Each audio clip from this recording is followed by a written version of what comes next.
Hey everyone, hey everyone, Assalamu alaikum. I'm Hamza Khatak. Today we are here with Web Spark Series Day 2. So our today's speaker is Mars, which will be talking upon HTML and CSS, the basics of web. So Mars,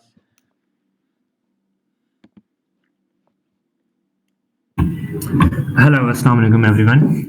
My name is Maz Ahmed and I am a certified web developer with 3+ years of experience. And currently I'm working as a Firebase and web developer. And I have done multiple projects, multiple different type of projects. Okay. So in this conference and this meeting, we are basically going to discuss HTML5 and CSS3. Okay. So let me share the screen.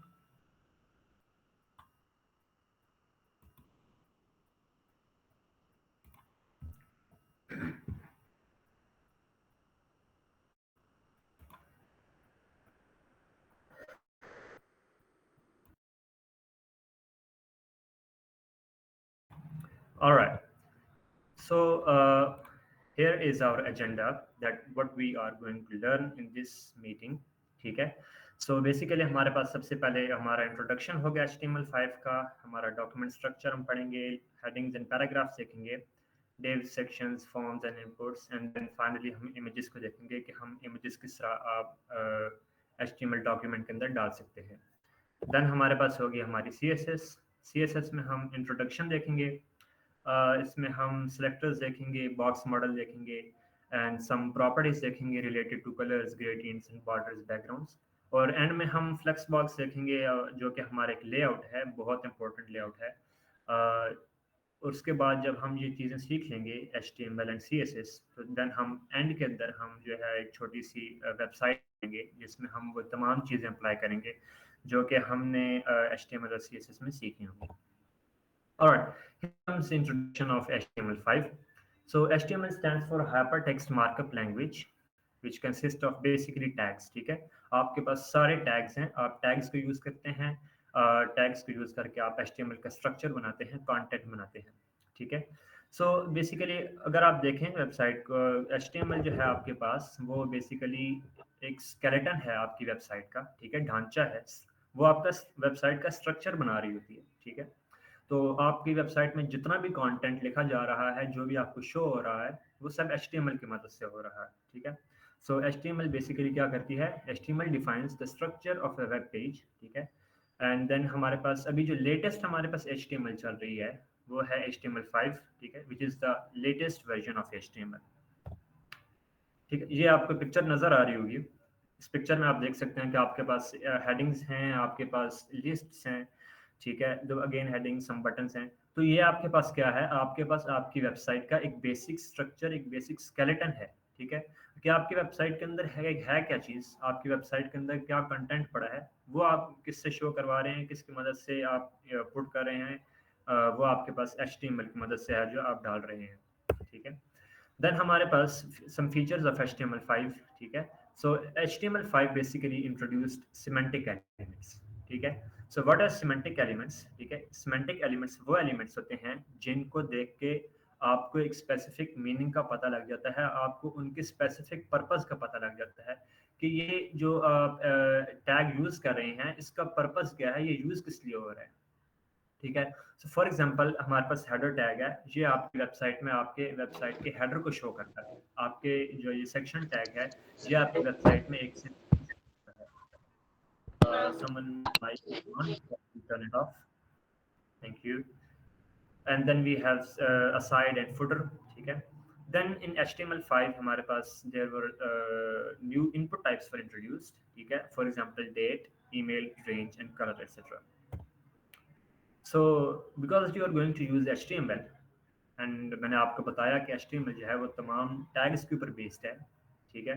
सो हम अब यहाँ पे tag का structure देखेंगे कि tag actually लिखा किस तरह जाता है और टैग में क्या क्या चीज़ें होती हैं. तो बेसिकली कोई भी HTML का जो टैग है वो दो चीज़ों पर बना होता है. ठीक है. It has an opening tag, इसका ओपनिंग टैग होता है, then it has a closing tag. ठीक है। क्लोजिंग टैग की निशानी क्या होती है? क्लोजिंग टैग के साथ आप हमेशा जो है वो स्लैश लगाते हैं, ठीक है। तो और उसके बाद क्या है कि ओपनिंग टैग के अंदर आपके पास आपके एट्रीब्यूट होता है, और ये ऑप्शनल होता है, आप एट्रीब्यूट डालें ना डालें। एट्रीब्यूट बेसिकली क्या होता है? एट्रीब्यूट आपके पास उस स्पेसिफिक टैग की प्रॉपर्टी होती है, ठीक है। फॉर एग्जांपल ये डिव है, मैंने एक डिव बनाई है, हम आगे जाके पढ़ेंगे कि डिव क्या चीज़ है, ठीक है। सो डिव जो है, मैंने एक डिव बनाई और डिव की मैंने प्रॉपर्टी सेट कर दी कि उसकी जो विड्थ होगी वो 80 पिक्सल होगी, ठीक है। So width is equal to 80 pixel. अब एट्रीब्यूट को लिखने का तरीका क्या होता है? एट्रीब्यूट को लिखने का तरीका ये होता है कि पहले आप एट्रीब्यूट का नाम लिखते हैं, देन आप इक्वल टू साइन पुट करते हैं, देन आप डबल कोट्स लिखते हैं और उन डबल कोट्स के अंदर आप वैल्यूज यूज करते हैं, ठीक है। Okay, now next up we have HTML document structure, ठीक है। एचटीएमएल डॉक्यूमेंट स्ट्रक्चर के अंदर सबसे पहली चीज आपके पास आपका एचटीएमएल टैग होता है, एचटीएमएल होता है, ठीक है। Then in HTML tag you have a head tag, और हेड टैग के अंदर आपके पास टाइटल होता है, ठीक है। हेड टैग बेसिकली क्या कर रहा होता है? हेड टैग आपको आपकी वेबसाइट का टाइटल बताता है और उसके रिलेटेड वेबसाइट वेब पेज के रिलेटेड इंफॉर्मेशन बताता है, ओके। अब हेड टैग के बाद आपके पास आपका बॉडी टैग होता है। इसको आप बिल्कुल ह्यूमन बॉडी की तरह ले लें कि आपके पास ह्यूमन बॉडी के अंदर आपके पास सबसे पहले आपका हेड होता है, देन आपके पास बॉडी होती है। क्या इस तरह कभी नहीं हुआ कि आपके जो है बॉडी के बाद हेड हो? ये बहुत इलॉजिकल बात है। तो सेम जो है एचटीएमएल डॉक्यूमेंट स्ट्रक्चर के अंदर भी आपके पास पहले हेड होगा फिर बॉडी होगी, ओके। सो अब बॉडी के अंदर जो है आपके पास आप डिफरेंट टैग्स डाल सकते हैं, H1 टैग, P टैग, जो मर्जी आप टैग डालना चाहें। ये बेसिकली आपका जो कंटेंट होगा आपकी वेबसाइट का वो यहाँ बॉडी टैग के अंदर जाएगा और ये आपकी जो ब्राउजर स्क्रीन है उसके ऊपर जाकर शो होगा, okay. So first of all हम क्या करते हैं, यहाँ पे डॉक टाइप एचटीएमएल जो होता है वो पुट करते हैं एचटीएमएल टैग से भी पहले, ठीक है। अब डॉक टाइप एचटीएमएल जो है वो HTML5 से पहले नहीं था, ये जरा मॉडर्न चीज़ है। एचटीएमएल डॉक टाइप एचटीएमएल आपको आपकी डॉक्यूमेंट टाइप बताता है, ये एक एचटीएमएल डॉक्यूमेंट टाइप है, और फिर आपको ये एचटीएमएल का वर्जन बताता है जो कि ऑब्वियस का वर्जन 5 होता है, HTML5 आप यूज़ कर रहे हैं। देन उसके बाद आपके पास HTML टैग होता है, ठीक है। HTML टैग आपको आपके जो वेब डॉक्यूमेंट है, वेब पेज है, उसका स्टार्ट और उसका एंड बता रहा है, ओके। और देन आपके पास उस HTML के अंदर आपके पास हेड टैग है, और हेड टैग के अंदर आपके पास पेज का टाइटल और उसके जो रिलेटेड इंफॉर्मेशन होती है वो होती है। देन हेड टैग के बाद आपके पास बॉडी टैग आ जाता है। बॉडी टैग के अंदर आपका जो भी कंटेंट होगा वो आपका बॉडी टैग के अंदर जाएगा और वो आपको ब्राउजर में शो होगा, ओके। अगर हम इसको कोड किस तरह करेंगे तो वो इस तरह कुछ करेंगे कि आपके पास सबसे पहले डॉक टाइप एचटीएमएल होगा, ठीक है। देन आपके पास ये सिर्फ इसका ओपनिंग टैग है, इसका क्लोजिंग टैग नहीं है। हमारे पास एचटीएमएल में सर्टेन टैग्स हैं, कुछ ऐसे टैग्स हैं जिनका सिर्फ ओपनिंग टैग है, क्लोजिंग टैग उनका नहीं होता, ओके। सो डॉक टाइप एचटीएमएल जो है उनमें से एक है।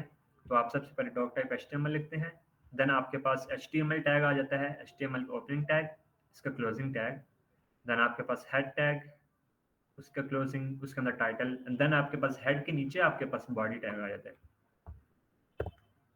Okay. So headings and paragraphs. So HTML basically आपको 6 वेरिएशंस प्रोवाइड करती है हेडिंग की, H1 से लेके H6 तक। सो ये जितनी भी आपके पास हेडिंग्स हैं ये इनका साइज जो होता है वो डिफरेंट होता है, तो साइज की बेस पे आपके पास 6 वेरिएशंस हैं हेडिंग्स की, ठीक है। सो H1 जो है वो आपके पास सबसे बड़ी हेडिंग है और H6 जो है वो आपके पास सबसे छोटी हेडिंग है, it is the smallest heading. तो आपके पास ये जो है तो इस तरह का साइज कम होता जाता है जिस तरह आप आगे चलते जाते हैं। देन इन पैराग्राफ आपके पास जो है वो पी टैग यूज होता है। तो ये हमारे पास हेडिंग्स की एग्जांपल है कि हम किस तरह हेडिंग यूज करते हैं। बॉडी टैग के अंदर आप हेडिंग्स लिखते हैं, ठीक है। मैंने आपको बताया कि बॉडी टैग के अंदर आपको जो कंटेंट वो होता है जो है यूज होता है। सो H1, H2, H3, H4, H5, H6, ठीक है। जब इसको मैं रन करूंगा तो मुझे कुछ इस तरह का रिजल्ट मिलता है जिसमें आपके पास हेडिंग H1 जो है वो सबसे बड़ी होती है और H6 जो है वो सबसे छोटी हेडिंग होती है। और पैराग्राफ के अगर एग्जांपल की बात की जाए तो पैराग्राफ आप पी टैग यूज कर सकते हैं और इसके अंदर आप कोई भी टेक्स्ट जो है वो डाल सकते हैं। यहाँ पे मैंने ये जो टेक्स्ट आप देख रहे हैं लॉरेम एप्सन टेक्स्ट इसे कहा जाता है या आप इसे डमी टेक्स्ट भी कहते हैं। और आप मतलब गूगल पर जाकर आप अगर लॉरेम इप्सम जनरेटर लिखें तो आप उनमें से किसी भी वेबसाइट पर जाकर जो है ये टेक्स्ट जनरेट कर सकते हैं और आप इसको कॉपी पेस्ट करके यूज़ कर सकते हैं। देन हमारे पास HTML जो है वो हमें बटन टैग भी ऑफर करती है। Button tag is used to create a button element, ठीक है। तो इसके इसके लिखने का तरीका ये है कि बटन बटन टैग का opening button opening tag and then button closing tag, और उसके अंदर आप जो कुछ लिखेंगे वो आपको इस तरह से शो हो जाएगा, ठीक है। Alright, then we have anchor tag, link tag, लेकिन मोस्टली इसको इंडस्ट्री में, वेब डेवलपमेंट इंडस्ट्री में इसको एंकर टैग के नाम से जाना जाता है। और एंकर टैग को हम ए से लिखते हैं, ठीक है, ए टैग यूज होता है। और इसको लिखने का तरीका क्या है, ए टैग देन href, ठीक है, href एट्रीब्यूट यूज होता है। और यहाँ पे दरमियान ओपनिंग टैग और क्लोजिंग टैग के दरमियान आपके पास लिंक नेम आ जाता है, ठीक है। ए स्टैंड्स फॉर एंकर। अब हमें देखना यह है कि हमारे पास ये href क्या चीज़ है। href stands for hyperlink reference, ठीक है। सो ये करता क्या है कि जब भी यूजर इस लिंक के ऊपर क्लिक करे तो इस यूजर को रेफर कहाँ पे करना है, वो चीज़ कौन बताता है आपको, वो आपका href बताता है आपको।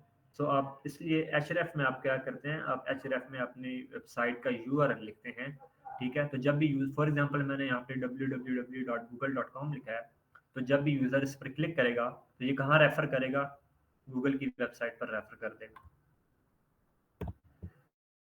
सो नाउ वी हैव लिस्ट्स, ठीक है। तो HTML हमें दो तरह की लिस्ट प्रोवाइड करता है, अनऑर्डर्ड लिस्ट, ऑर्डर्ड लिस्ट, ठीक है।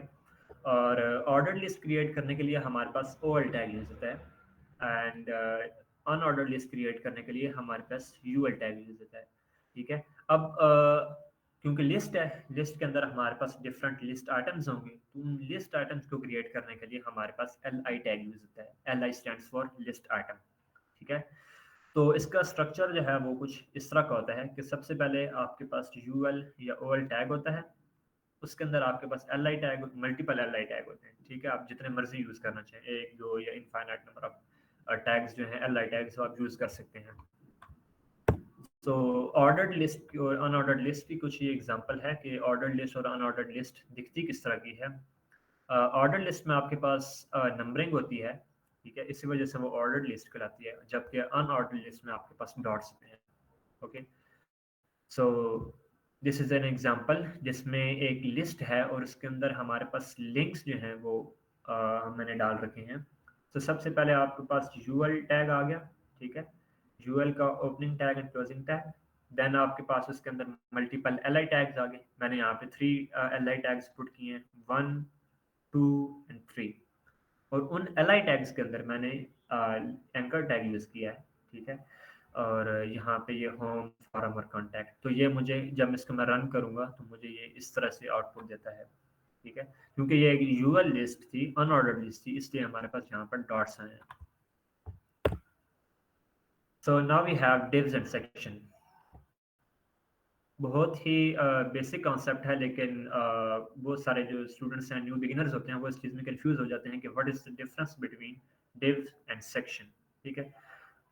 बहुत आसान है, एक दफ़ा समझ आ जाए तो बहुत आसानी हो जाती है। सो जो डिव है ना आपके पास, वो it is a generic container, ठीक है। कंटेनर दोनों ही हैं, दोनों ही ग्रुप करने, एलिमेंट्स को ग्रुप करने के लिए यूज होते हैं, लेकिन सिर्फ फर्क इतना है कि डिव आपके पास जेनेरिक कंटेनर है, जनरल पर्पस है, आप कोई भी उसमें एलिमेंट डाल सकते हैं, कोई भी एलिमेंट एलिमेंट जो है वो उनको ग्रुप करके आप उनका ब्लॉक बना सकते हैं, उनको एक डिव में डाल सकते हैं, ठीक है। जबकि सेक्शन के केस में इस तरह नहीं है, ठीक है। फॉर एग्जांपल आप एक वेबसाइट बना रहे हैं, उस वेबसाइट के अंदर आप अबाउट का सेक्शन बना रहे हैं अपना, उसमें आप क्या क्या डालेंगे, उसमें आप अपनी इमेज डालेंगे, अपना नेम डालेंगे, अपनी स्किल्स डालेंगे और अपना एक छोटा सा पैराग्राफ डालेंगे जिसमें आपको वो इंट्रोडक्शन दे रहा हो। तो अगर आप देखें कि ये जो 4-5 चीज़ें हैं, जितनी भी ये चीज़ें हैं, इन सब का थीम एक ही है। वो थीम क्या है, आपका इंट्रोडक्शन, ठीक है ना। तो इन इन सेम थीम वाली चीज़ों को आपने ग्रुप किया और उसको उसका एक सेक्शन बना दिया, ठीक है। तो ये एक हमारे पास एक अबाउट का सेक्शन बन गया। तो सेक्शन का क्या होता है, it has a specific meaning, ठीक है। और जबकि डिव के केस में हमारे पास कंटेंट का स्पेसिफिक मीनिंग नहीं होता, ठीक है। सो डिव हमारे पास जनरली जो यूज़ होती हैं वो ब्लॉक्स बनाने के लिए यूज़ होती हैं HTML के अंदर, ताकि हम CSS में जाकर उन ब्लॉक्स को एज अ होल स्टाइल कर सकें, जबकि सेक्शन जो है वो हमारे पास they can be treated as an independent unit. So div tag इस तरह यूज होता है, आपका डिव टैग है डिव क्रिएट करने के लिए, एंड सेक्शन टैग हमारे पास है सेक्शन टैग क्रिएट करने के लिए। Then comes forms in HTML, okay? So हमारे पास फॉर्म्स क्रिएट करने के लिए फॉर्म टैग यूज होता है, एंड फॉर्म टैग के अंदर हम मल्टीपल इनपुट टैग्स डाल सकते हैं। वो हमारी रिक्वायरमेंट के मुताबिक होता है कि हम जितने मर्जी इनपुट टैग डालना चाहें। फॉर एग्जांपल यहाँ पे अगर आप इस पिक्चर में देखें, आपके पास यहाँ पे 1 2 3 4 5 6 इनपुट टैग्स हैं, ठीक है, each representing a specific thing. और then we can use labels, ठीक है। फॉर एग्जांपल यहाँ पे ये इनपुट टैग है, आपका इनपुट फील्ड है, ठीक है, और इसके ऊपर अगर आप देखें तो आपको जो टेक्स्ट शो हो रहा है ये इस इनपुट फील्ड का लेबल है। अब ये लेबल हम पुट कर सकते हैं लेबल टैग की मदद से। Alright, then we have input tag. Input tag का स्ट्रक्चर क्या है? सो इनपुट टैग का भी सिर्फ ओपनिंग टैग होता है, क्लोजिंग टैग नहीं होता, ठीक है। और देन हमारे पास उसका एट्रीब्यूट होता है टाइप, ठीक है, टाइप के उस इनपुट की टाइप क्या है। And then we have a value attribute which is optional, आप डालें या ना डालें। तो वैल्यू आपको क्या बताती है? Value specifies the value of the input, ठीक है। फॉर एग्जांपल मैंने यहाँ पे लिखा value is equal to hello world, तो यहाँ पे मुझे इनपुट की फील्ड के अंदर मुझे हेलो वर्ल्ड लिखा हुआ नजर आएगा, ठीक है। इसको हम ब्राउज़र में भी देख लेते हैं रन करके कि ये किस तरह काम करती है, ठीक है। तो आइए ब्राउज़र की स्क्रीन पे चलते हैं।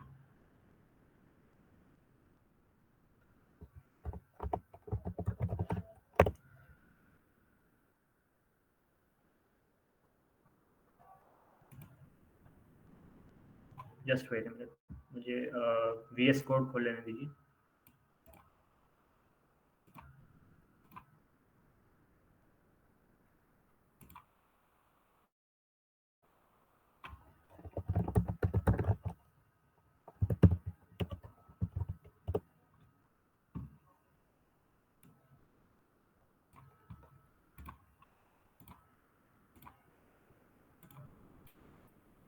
ऑलराइट, सो सबसे पहले हम क्या करेंगे, बेसिक HTML का टैग डालेंगे।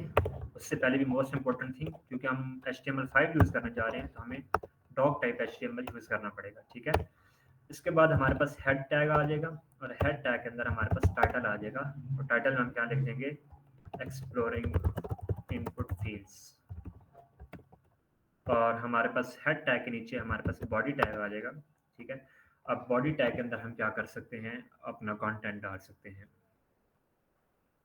ऑलराइट, सो क्योंकि हम फॉर्म बनाने चाह रहे हैं, फॉर्म बनाने जा रहे हैं, तो फॉर्म में सबसे जो बेसिक चीज़ है फॉर्म बनाने के लिए वो है आपका फॉर्म टैग।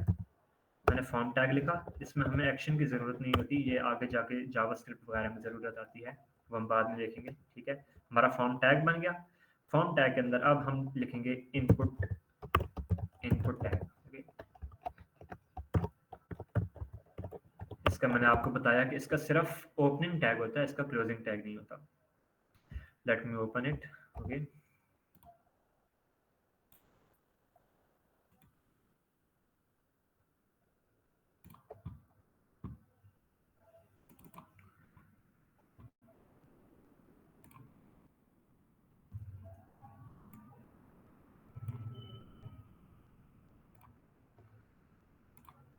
ऑलराइट, यहाँ पे हमारे पास ये है कि हमारे पास आप देख सकते हैं स्क्रीन पे कि हमारे पास एक इनपुट फील्ड बन चुकी है। अब ये जो इनपुट फील्ड हमारे पास बनी है, ये एक बिल्कुल जनरल पर्पस इनपुट फील्ड है, ठीक है। इसमें आप कुछ भी एंटर कर सकते हैं, आप टेक्स्ट एंटर कर सकते हैं, नंबर एंटर कर सकते हैं, न्यूमेरिक, ओके। सो अब मैं क्या करूँगा, मैं इसकी टाइप स्पेसिफाई कर लूँगा। मैं कहता हूँ type is equal to text, ठीक है। Type is equal to text. अब हम क्या कर सकते हैं, अभी भी ये जनरल पर्पस है, इसमें आप टेक्स्ट किसी भी फॉर्म का टेक्स्ट हो सकता है, इसमें आपके पास स्पेशल कैरेक्टर्स हो सकते हैं, नंबर्स हो सकते हैं, अल्फ़ाबेट्स हो सकते हैं, किसी भी किस्म का आप टेक्स्ट डाल सकते हैं, ठीक है। मैं यहाँ पे करता हूँ हेलो वर्ल्ड, ठीक है, हेलो वर्ल्ड। अब ये तो मैंने खुद लिखा, मैं चाहता हूँ कि नहीं भाई इसकी पहले ही कुछ वैल्यू स्पेसिफाइड हो, तो मैं क्या करूँगा, वैल्यू एट्रीब्यूट यूज करूँगा। मैं यहाँ पे लिखूंगा दिस इज ए वैल्यू, ठीक है। तो यहाँ पे जब मैं करूँगा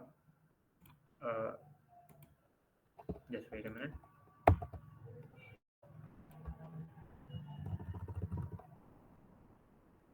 आई थिंक ये कुछ ब्राउजर का मसला है मुझे, let me change the browser.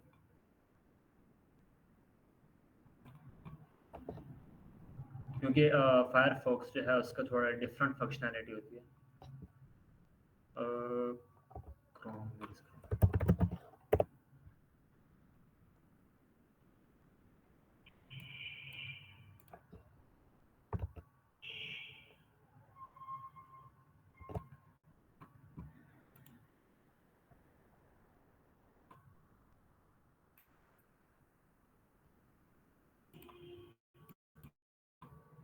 Okay, तो यहाँ पे आप ये देख सकते हैं आपके पास दिस इज वैल्यू लिखा हुआ आ चुका है। ओके, कहाँ गया हमारा ये रहा।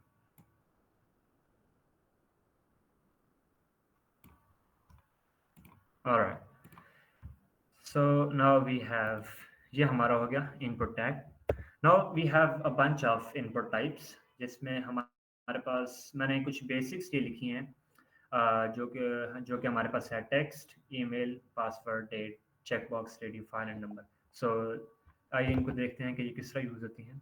ठीक है, so the first one is हमने जो डाल दी है, ये सबसे पहले हमने टेक्स्ट डाल दी। ठीक है, मैं यहाँ पे इसको then यहाँ पे I will use B R tag. B R is use for breaking the line. ठीक है, if I don't use B R tag तो क्या होगा कि जब मैं यहाँ पे इनपुट टैग दोबारा डालूंगा तो यहाँ पे मैं करूँगा ईमेल। ठीक है, इसकी मैंने स्पेसिफाई कर दी, तो अब ये इसके सामने आ गया। ठीक है, तो मैं चाहता हूँ कि नहीं ये इसके सामने ना आए बल्कि इसके नीचे आए, तो मैं क्या करूँगा, यहाँ पे बी आर टैग लगाऊंगा। बी आर टैग लगाने से क्या होगा, मैं यहाँ पे ये जब नीचे लेकर बी आर टैग लगाऊंगा तो ये लाइन ब्रेक कर देगा और ये जो इनपुट नई इनपुट फील्ड आएगी वो मेरे पास इसके नीचे आएगी। Okay, so it's type is input type. ठीक है,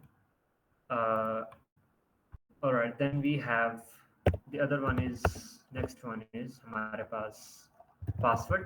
ठीक है, इनपुट टाइप पासवर्ड। अब पासवर्ड में हमारे पास क्या होता है कि आपको कुछ इस तरह का डॉट्स नजर आते हैं जो आप बहुत सारी वेबसाइट्स के अंदर देखते हैं। ठीक है, देन हमारे पास होते हैं again B R tag. Next up we have date.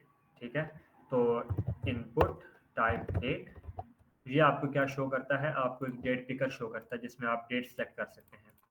ठीक है, so there are other bunch of websites input types. ठीक है, जो आप खुद ट्राई कर सकते हैं। चेकबॉक्स है, रेडियो है, फाइल है, नंबर है। ठीक है, मैं आपको फाइल शो करा देता हूँ कि फाइल किस तरह वर्क कर रही होती है। तो इनपुट टाइप फाइल।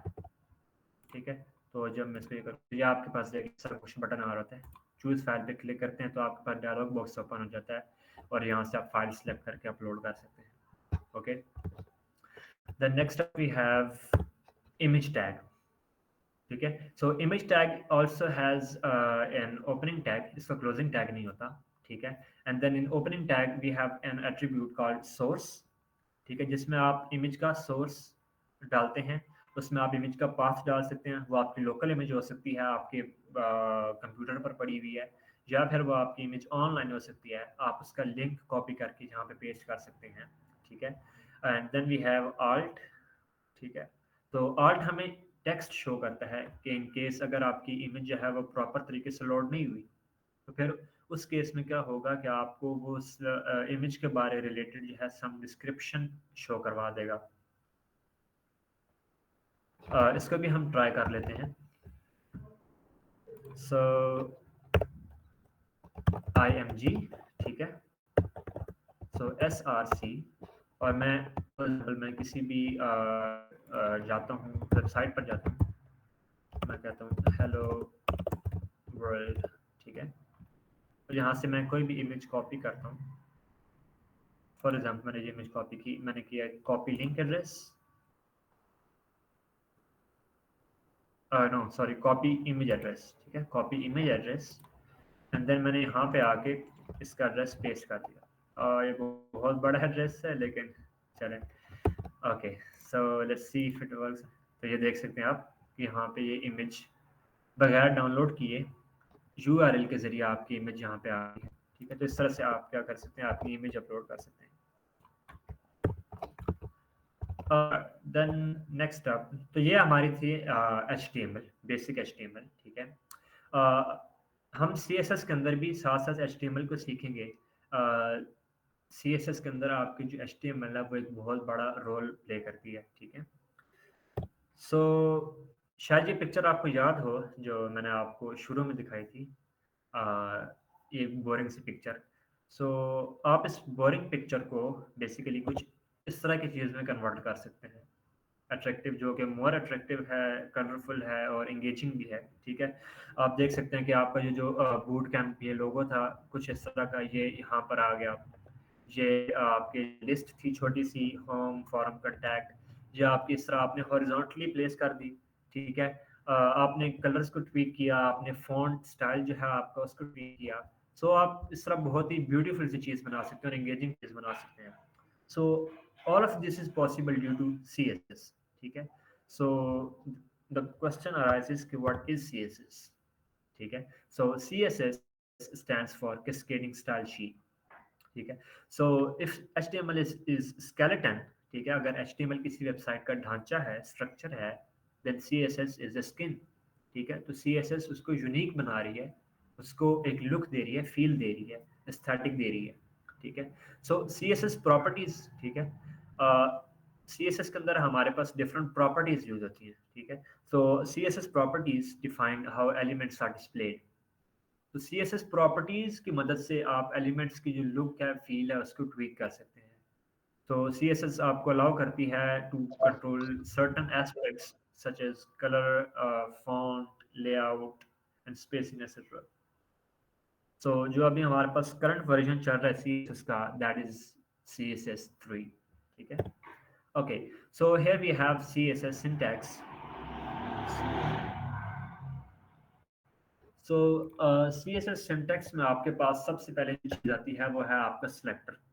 ठीक है, इस सिलेक्टर की मदद से आप किसी भी एलिमेंट को सिलेक्ट करते हैं। जिस एलिमेंट को आपने स्टाइल करना है उस एलिमेंट को आप सिलेक्ट करते हैं। Then you have curly braces, you put curly braces and in these curly braces आप जो है प्रॉपर्टीज लिखते हैं। सो प्रॉपर्टी लिखने का सिंटैक्स क्या है कि आप सबसे पहले प्रॉपर्टी लिखते हैं, देन कॉलन, देन आपकी वैल्यू आ जाती है और देन एट द एंड आप सेमीकोलन पुट करते हैं। आपने सेमीकोलन मस्ट पुट करना है। ठीक है, अदरवाइज प्रॉपर्टीज जो हैं वो सही से प्रॉपर्ली वर्क नहीं करती। ऑलराइट, सो मैं आपको प्रैक्टिकल भी करके दिखा देता हूँ कि आपके पास CSS कुछ किस तरह से लिखी जाती है। ठीक है, यहाँ पे मैं स्टाइल टैग डालता हूँ। ऑब्वियसली मैं आपको ये आगे बताऊंगा कि ये स्टाइल टैग क्या चीज़ है और किस तरह काम करती है और हम किन तरीकों से अपने CSS को लिख सकते हैं। ठीक है, अब मैंने यहाँ पे, क्योंकि हमारे पास ये इनपुट टैग है, मैं इनपुट टैग को सिलेक्ट करना चाह रहा हूँ, तो मैंने यहाँ पे इनपुट लिखा, ये सिलेक्टर हो गया। देन आपके पास करली ब्रेसेस आ गई। ठीक है, देन आपके पास यहाँ पे प्रॉपर्टी आ गई। फॉर एग्जांपल मैं अपनी जो इनपुट है उसका फॉन्ट साइज जो है वो बड़ा करना चाहता हूँ। मैंने कहा font size is equal to 23 pixel. ठीक है, तो जब मैं ऐसा करता हूँ तो ये अब इसका फॉन्ट साइज बड़ा हो चुका है। ठीक है, हम आगे जाके इन प्रॉपर्टीज को देखेंगे, घबराने की कोई ज़रूरत नहीं है बिल्कुल भी। सो मैं बस आपको यहाँ पे सिंटैक्स दिखाना चाह रहा हूँ कि बेसिकली HTML लिखी किस ये CSS लिखी किस तरह जाती है। ओके, ऑलराइट, सो नाउ हमारे पास CSS लिखने के हमारे पास बेसिकली 3 वेज हैं। ठीक है, so the first one is inline CSS। Inline CSS जो है आपके पास, it is written inside the tag. ठीक है, सो इनसाइड द टैग किस तरह लिखी जाती है, आप style tag, style attribute use करते हैं और स्टाइल एट्रीब्यूट के अंदर आप प्रॉपर्टीज देते हैं। अब आपने यहाँ पे इसका सिंटैक्स देखा होगा, तो यहाँ पे आपका सिंटैक्स CSS लिखने का डिफरेंट है, जबकि इन लाइन में आपका CSS लिखने का तरीका डिफरेंट है। फर्क क्या है, फर्क सिर्फ इतना है कि यहाँ पे आप सिलेक्टर जो है वो आप यहाँ पे सिलेक्टर भी लिख रहे थे कि आप किस एलिमेंट को सिलेक्ट कर रहे हैं, लेकिन क्योंकि इनलाइन CSS आपकी आप उस टैग के अंदर ही लिख रहे हैं, तो आपको उस टैग को सिलेक्ट करने की ज़रूरत नहीं है, इसलिए आपको सिलेक्टर की ज़रूरत नहीं है। आप सिलेक्टर को आपने स्किप कर दिया, ठीक है। आपने सिर्फ यहाँ पे प्रॉपर्टीज लिखी है। सो अब ये जो स्टाइल होगा, ये जो इनलाइन सीएसएस होगी, ये सिर्फ उसी फॉन्ट को अप्लाई होगी या उसी टैग को अप्लाई होगी जिस टैग के अंदर आपने ये सीएसएस लिखी है। फॉर एग्जांपल आपके पास 3 H1 टैग्स हैं, ठीक है। आपने पहले H1 टैग को आपने फॉन्ट साइज 23 पिक्सल किया, तो क्या होगा कि सिर्फ उसी H1 टैग का स्टाइल चेंज होगा, बाकी जो नीचे 2 H1 टैग्स हैं उनको कोई फर्क नहीं पड़ेगा, ठीक है। Okay, then we have internal CSS. Internal CSS is used by using style tag, ठीक है। आप style tag का यूज करके उसके अंदर आप CSS लिख सकते हैं, और style tag आपको जो head section होता है उसके अंदर लिखते हैं, ठीक है। यहाँ पे आप देख लेते हैं, यहाँ पे ये आ गया, और ये तो यहाँ पे आप देख सकते हैं कि मेरा ये हेड सेक्शन था, उस हेड सेक्शन के अंदर मैंने स्टाइल टैग डाला, ठीक है। और उस स्टाइल टैग के अंदर मैंने यहाँ पे अपनी CSS लिखी। तो ये हमारे पास क्या है, इंटरनल CSS है। इंटरनल से मुराद है कि जिस फाइल के अंदर हमारी HTML है, उसी फाइल के अंदर हमने CSS लिखी है, तो हम इंटरनली CSS लिख रहे हैं, इसलिए उसको इंटरनल CSS कहा जाता है। Okay, so okay, now we have external CSS. So external CSS is defined in a separate CSS file, ठीक है। और देन इसको हम क्या करते हैं कि HTML के साथ लिंक कर देते हैं यूजिंग लिंक टैग, ठीक है। अब लिंक टैग को लिखने का तरीका क्या है, लिंक टैग भी आपके पास ओनली जो है सिंगल टैग है, मीनिंग कि इसका सिर्फ ओपनिंग टैग होता है, क्लोजिंग टैग नहीं होता। और लिंक टैग के अंदर आपके पास सबसे पहला जो एट्रीब्यूट होता है वो आपको होता है रिलेशन, रेल का REL रिलेशन, कि आप जो फाइल लिंक करने जा रहे हैं इस HTML फाइल के साथ, उस फाइल का इस फाइल के साथ रिलेशन क्या है। सो दैट फाइल जो आपकी CSS फाइल है वो एक स्टाइल शीट है, तो आप यहाँ पे स्टाइल शीट लिखते हैं। देन आप जो फाइल लिंक करने जा रहे हैं उसकी टाइप क्या है, तो उसकी टाइप है type is equal to text slash CSS।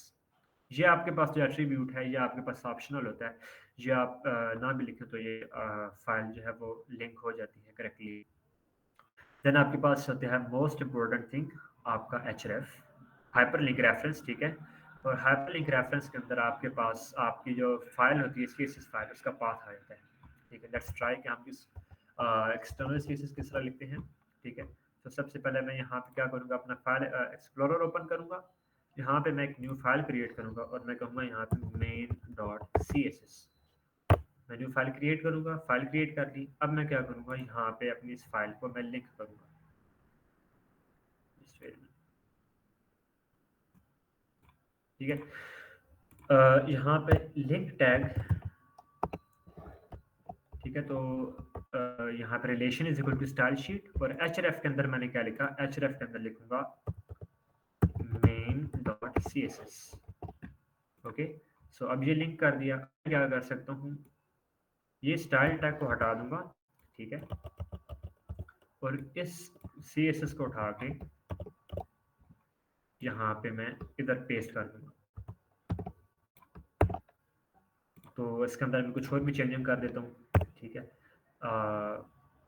Background colour red, obviously हम ये सारी चीज़ें पढ़ेंगे, ठीक है। तो ये देखें आपकी CSS एक्सटर्नली अप्लाई हो रही है, तो इस तरह से आप क्या कर सकते हैं, एक्सटर्नली अपनी अप्लाई कर सकते हैं। सो now next thing is we have CSS selectors.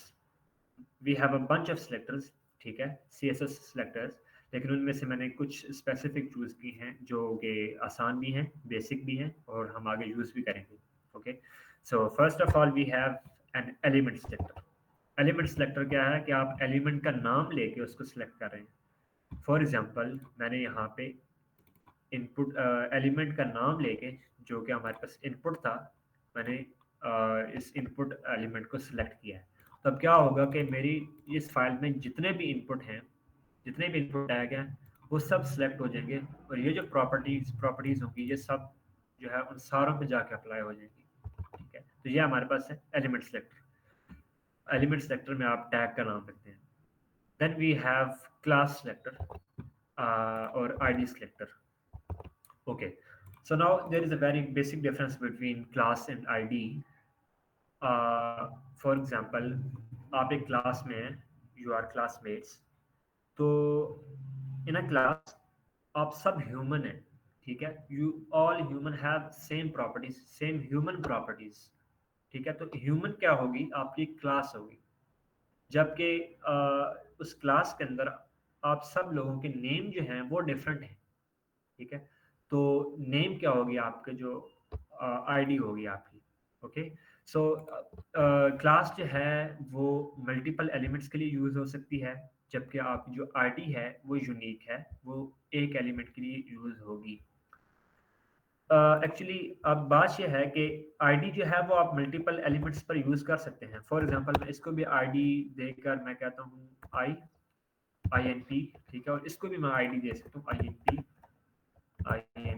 ठीक है, और अगर मैं यहाँ पे इसको स्टाइल दूं, अप्लाई होगा, फॉन्ट मैं कहता हूँ background is equal to green, ठीक है, मैं यहाँ आपको दिखा भी देता हूँ, ये देखें दोनों का अप्लाई हो रहा है, लेकिन इंडस्ट्री के अंदर या स्टैंडर्ड नहीं है कि आप आईडी को मल्टीपल टाइम यूज करें, ठीक है, ये एक अच्छी प्रैक्टिस नहीं है कि आपकी जो आईडी है वो मल्टीपल टाइम्स यूज हो रही हो। आईडी जो है वो हमेशा आपकी सिंगल टाइम यूज होगी, यूनिक होगी।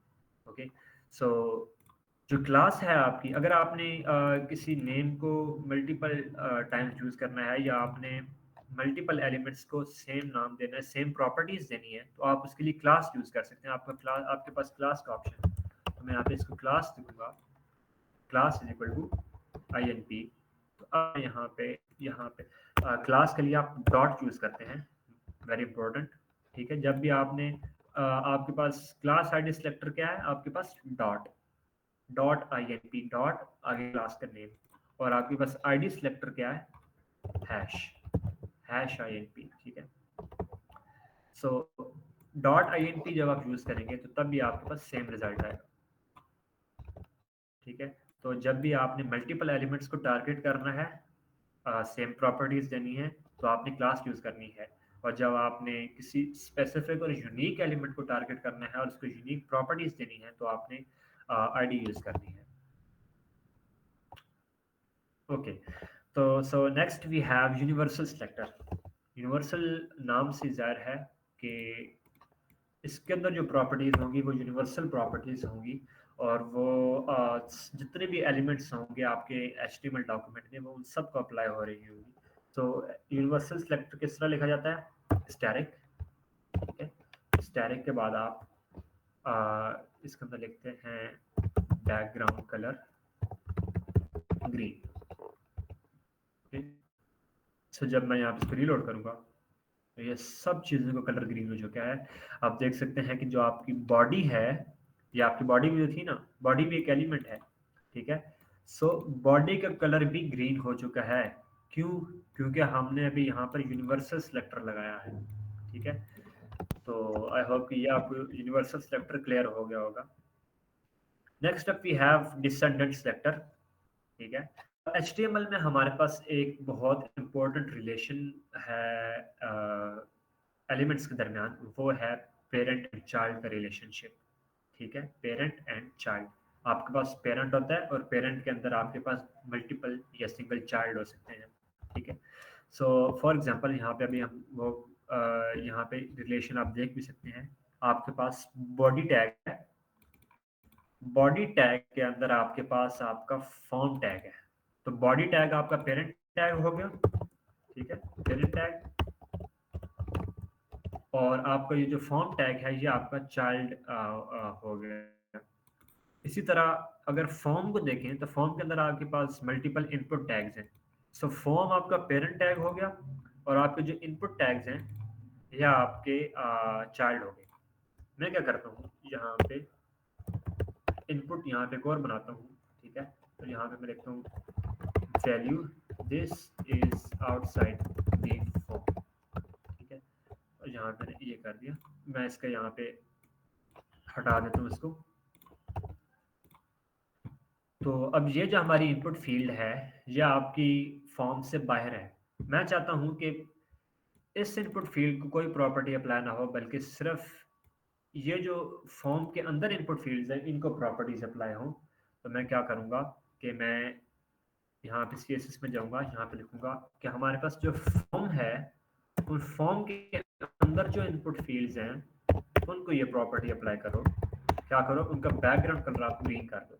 जब मैं रिफ्रेश करूँगा तो सिर्फ उन इनपुट फील्ड्स का कलर चेंज हुआ है जो कि हमारे पास फॉर्म के अंदर थी। ओके, सो इस तरह से आपका डिसेंडेंट सिलेक्टर जो है वो काम करता है। डिसेंडेंट सिलेक्टर में आपको क्या होता है, पेरेंट हो गया, उसके बाद स्पेस और देन आपका इनपुट।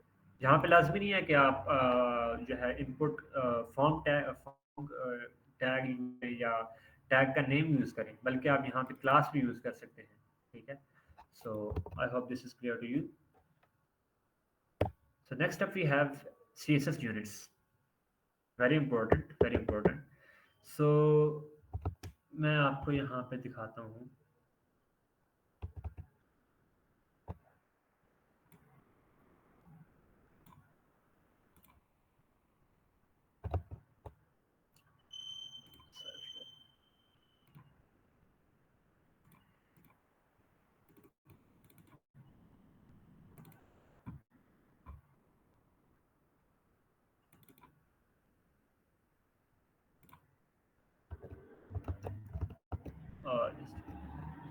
ओके, सो पिक्सल जो है वो आपके पास एक यूनिट होता है, एंड सो देन आपके पास परसेंटेज यूनिट होता है, और आपके पास व्यू पोर्ट विड्थ और व्यू पोर्ट हाइट का यूनिट होता है।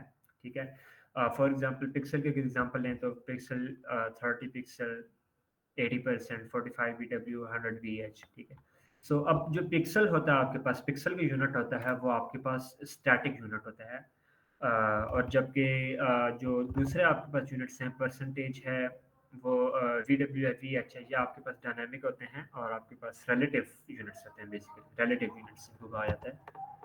ठीक है, सो मैं आपको इस तरह करके साथ में अप्लाई भी करके दिखाऊंगा वर्क किस तरह कर रहे होते हैं।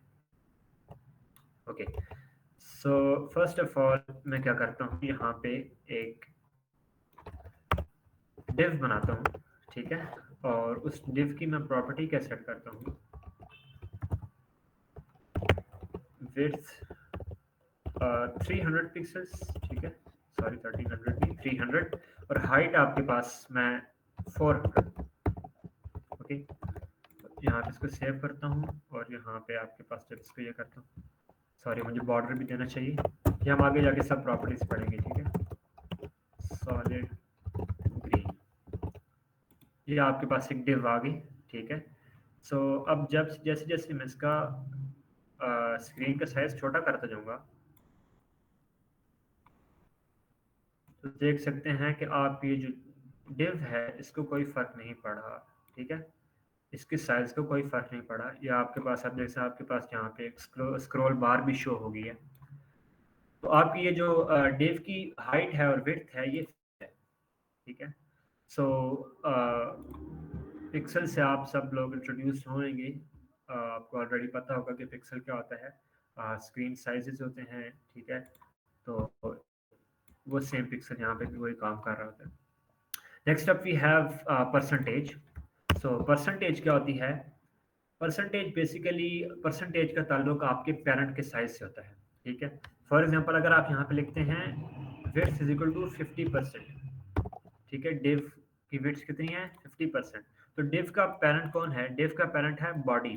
ठीक है, तो अब क्या होगा कि जितना बॉडी का साइज है उसका 50% जो है वो विड्थ जो है वो डिव को अप्लाई हो जाएगी। ठीक है, जैसे मैंने बल्कि यहाँ पे ऐसा करते हैं, मैं यहाँ पे एक और डिव बनाता हूँ, उसको क्लास देता हूँ डॉट पेरेंट। ठीक है,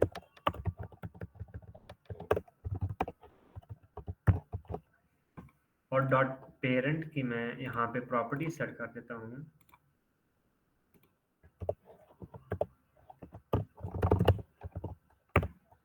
मैं कहता हूँ विड्थ 100% और हाइट जो है आपके पास 500 पिक्सल, ठीक है। ओके, सो जब अब मैं इसको बॉर्डर भी दे देते हैं ताकि आपको ये विजुलाइज हो सके। 1 पिक्सल सॉलिड ट्रैक, तो ये आपके पास आप देख सकते हैं। मैं इसका बॉर्डर थोड़ा थिक कर देता हूँ। ये आपके पास आपकी मेन डिव है, ठीक है, पेरेंट डिव है, उसके अंदर आपकी चाइल्ड डिव है जो कि सिंपल डिव है आपकी ये वाली, ठीक है।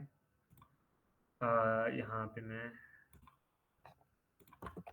क्लास इक्वल टू चाइल्ड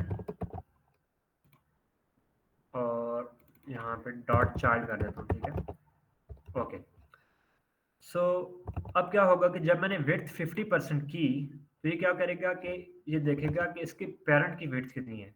जितनी पेरेंट की विड्थ है उसका हाफ जो है वो विड्थ जो है वो इसकी चाइल्ड डिव की फिक्स कर देगा।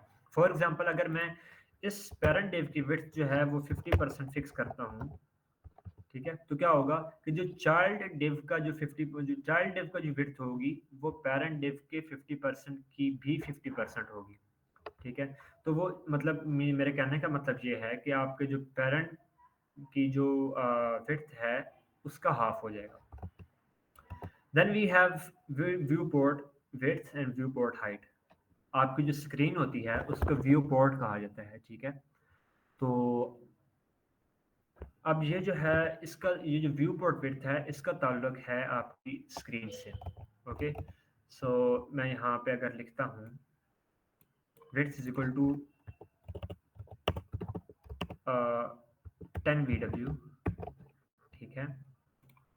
सो बेसिकली 1 VW जो होता है ना आपके पास, 1 VW is equal to 1% of your viewport width, ठीक है। और 1 VH जो होता है आपके पास वो होता है आपके पास 1% of viewport height. Okay, so आपकी जो परसेंटेज होती है उसका ताल्लुक आपके पेरेंट के साथ होता है, चाइल्ड का ताल्लुक पेरेंट के साथ होता है, जबकि व्यू पोर्ट विड्थ और व्यू पोर्ट हाइट का ताल्लुक आपकी स्क्रीन साइज के साथ होता है, ठीक है। सो मैं यहाँ पे इसका यहाँ पे विड्थ इसकी 10 VW की, ठीक है, इनको मैं कमेंट कर देता हूँ।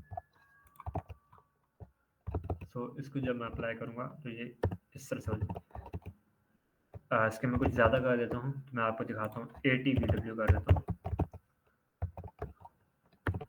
तो ये देखें आप कि अब स्क्रीन, टोटल स्क्रीन का जो है वो 80% इसने कवर कर लिया। टोटल स्क्रीन का 80% इस डेव ने कवर कर लिया है। Okay, so the next thing we have is our CSS box model, ठीक है। सो CSS बॉक्स मॉडल में हमारे पास जो चीज़ें होती हैं वो होती हैं मार्जिन, बॉर्डर, पैडिंग, कंटेंट, ठीक है। सो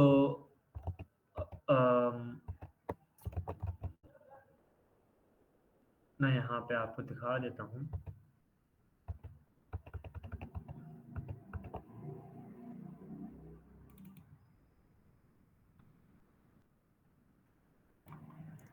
यार आपका CSS बॉक्स मॉडल, ठीक है, मैं आपको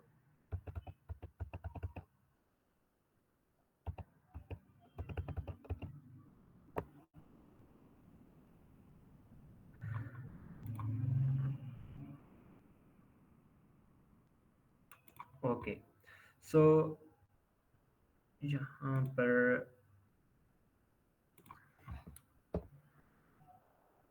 आपके पास फॉर एग्जांपल एक बॉक्स है, ठीक है।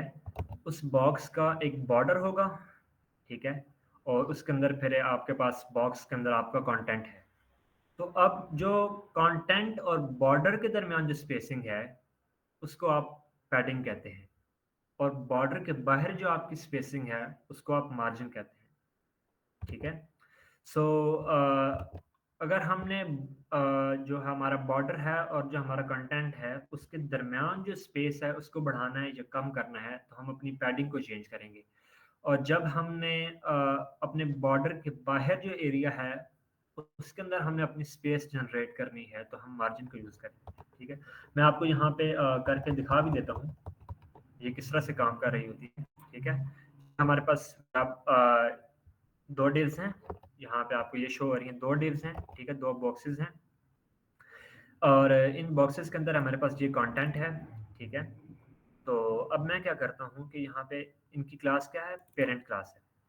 मैं यहाँ पे पेरेंट क्लास में गया, तो सबसे पहले मैं यहाँ पे इसको ब्लैंक कर देता हूँ।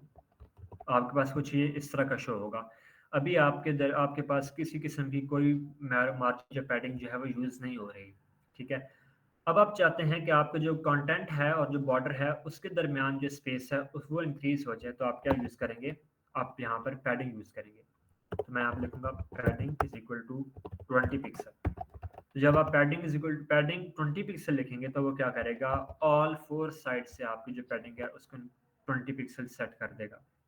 टॉप से 20 पिक्सल, लेफ्ट से राइट से 20 पिक्सल, बॉटम से 20 पिक्सल जो है वो सेट कर देगा, ठीक है।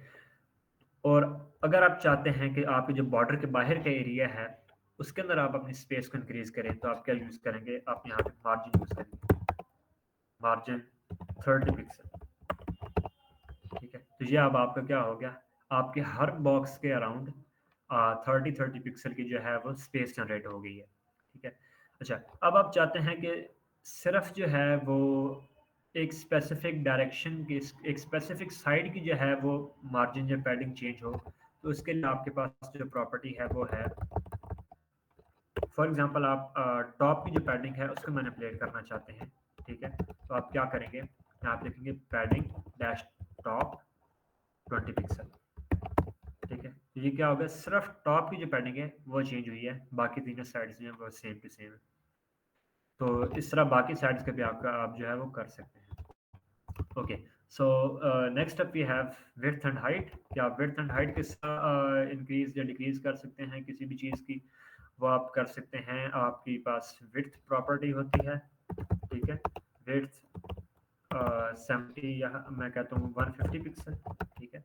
सो ये 150 पिक्सल हो गई, इनकी मैं हाइट बढ़ा सकता हूँ, okay. Alright, then we have some text and font properties. So these are the text and font properties जिसमें हमारे पास font family होती है, ठीक है। font family के जरिए आप इसका font style change कर सकते हैं।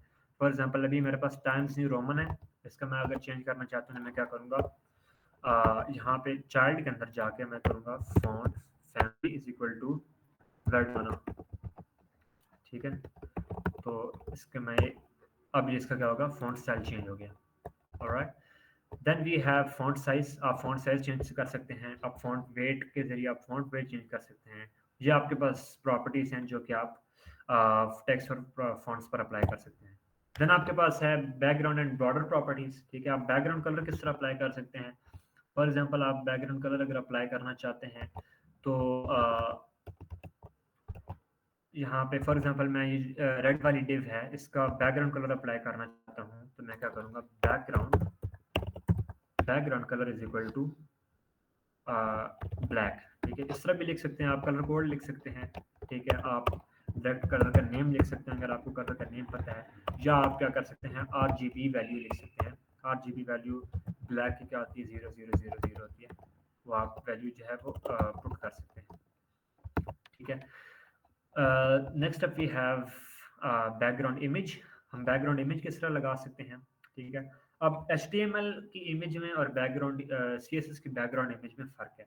वो HTML की इमेज है वो सिंपल इमेज होती है, जबकि इसके अंदर CSS के अंदर जो है हम एक बैकग्राउंड को हम जो है वो इमेज अप्लाई करते हैं। तो वो हम किस तरह से अप्लाई करेंगे, यहाँ पे आप करेंगे बैकग्राउंड, ठीक है। बैकग्राउंड, यहाँ पे आ जाएगा URL की इमेज का, आपकी इमेज का URL क्या है, सिंगल कोट्स, और यहाँ पे आपके पास आ जाएगी कलर पैलेट डॉट PNG, ठीक है। मैंने ये पेस्ट कर दी।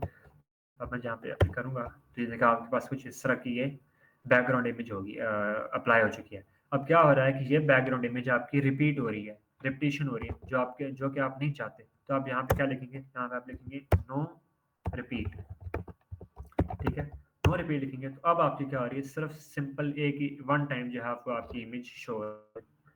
और अब आप चाहते हैं कि ये जो इमेज है ये आपकी पूरी जो डिव है उस पूरी डिव के ऊपर अप्लाई हो, तो आप क्या करेंगे, यहाँ पे लिखेंगे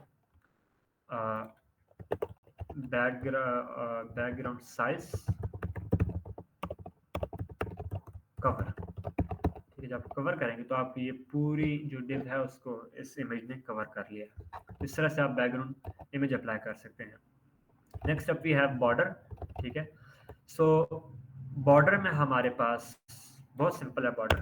तो जब आप बॉर्डर प्रॉपर्टी लिखते हैं, सबसे पहले आपके पास बॉर्डर का साइज आ जाता है कि आपने कितने साइज का बॉर्डर बनाना है।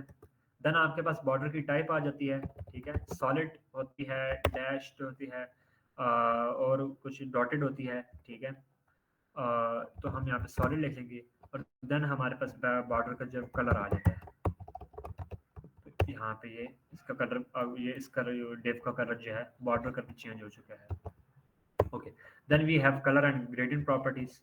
अब ये जो कलर है, ये कलर बेसिकली फॉन्ट के कलर को चेंज करने के लिए यूज होता है, ठीक है। सो फॉर एग्जांपल आपके पास यहाँ पे मैं कुछ भी डालता हूँ, यहाँ पर मैं डालता हूँ, इस चार्ट के अंदर मैं डालता हूँ फॉर एग्जांपल पी टैग के अंदर हेलो वर्ल्ड, ठीक है। तो यहाँ पे जब मैं लिखूंगा, तो मैं इसका कलर अगर चेंज करना चाहता हूँ, मैं यहाँ पे जाऊंगा और यहाँ पे लिखूंगा colour is equal to green. तो अब जब थोड़ा सा मैं रेड कर देता हूँ ताकि थोड़ा विजुअलाइज हो जाए, तो ये अब इसका कलर जो है वो चेंज हो चुका है। Okay, so now we have flex box, ठीक है। It is very important topic.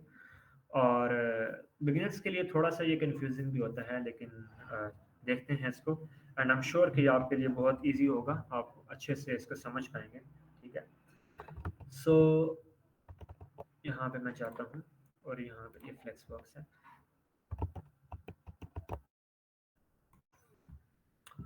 For example आपके पास एक डिव है, आपकी पेरेंट डिव है, और उसके अंदर आपके पास 4 और डिव्स हैं, ठीक है। 4 डिव्स हैं, ठीक है। जब आप इनको इस तरह बनाएंगे तो आपके पास ये कुछ इस तरह वर्टिकली स्टैक होकर आएंगी नेचुरली, ठीक है। आप चाहते हैं कि ये इस तरह वर्टिकली स्टैक ना हो, बल्कि ये हॉरिजॉन्टली स्टैक हो, ठीक है। तो आप क्या करेंगे, आप यहाँ पर डिस्प्ले इसको पेरेंट को, जो आपका पेरेंट होगा उसको आप क्या करेंगे, उसका डिस्प्ले फ्लेक्स कर देंगे, ठीक है। जब डिस्प्ले फ्लेक्स करेंगे, ये आपकी जो वर्टिकली स्टैक थी वो हॉरिजॉन्टली स्टैक होगी, ठीक है, जैसे कि यहाँ पे इमेज में शो हुआ है। सो उसके बाद आपके पास होती है फ्लेक्स डायरेक्शन, ठीक है। आप फ्लेक्स की डायरेक्शन चेंज कर सकते हैं। सो आपके पास जो बाय डिफॉल्ट वैल्यू होती है वो आपके पास होती है फ्लेक्स डायरेक्शन रो, ठीक है। फ्लेक्स डायरेक्शन रो अगर मैं करता हूँ, फ्लेक्स डायरेक्शन रो, तो आपके पास यहाँ पे कोई फर्क नहीं पड़ेगा, ठीक है। और इसको मैं रो रिवर्स भी कर सकता हूँ, रो रिवर्स करूँगा तो ये आपकी रिवर्स हो जाएगी। अब ये यहाँ पे चली गई हैं राइट साइड पर, यहाँ पे इनकी जो तरतीब है वो भी चेंज होगी। देन क्या मैं यहाँ पे इसको कॉलम कर सकता हूँ, तो कॉलम ये दोबारा इसी तरह कॉलम में आ जाएंगी, ठीक है। और कॉलम रिवर्स करूँगा, ये रिवर्स हो जाएगा इनका जो ऑर्डर है। Okay, so next up we have justify content, ठीक है। सो आपके जो है जस्टिफाई कंटेंट होता है वो आपके जो एलिमेंट्स है उनको हॉरिजॉन्टली मैनिपुलेट करता है, ओके।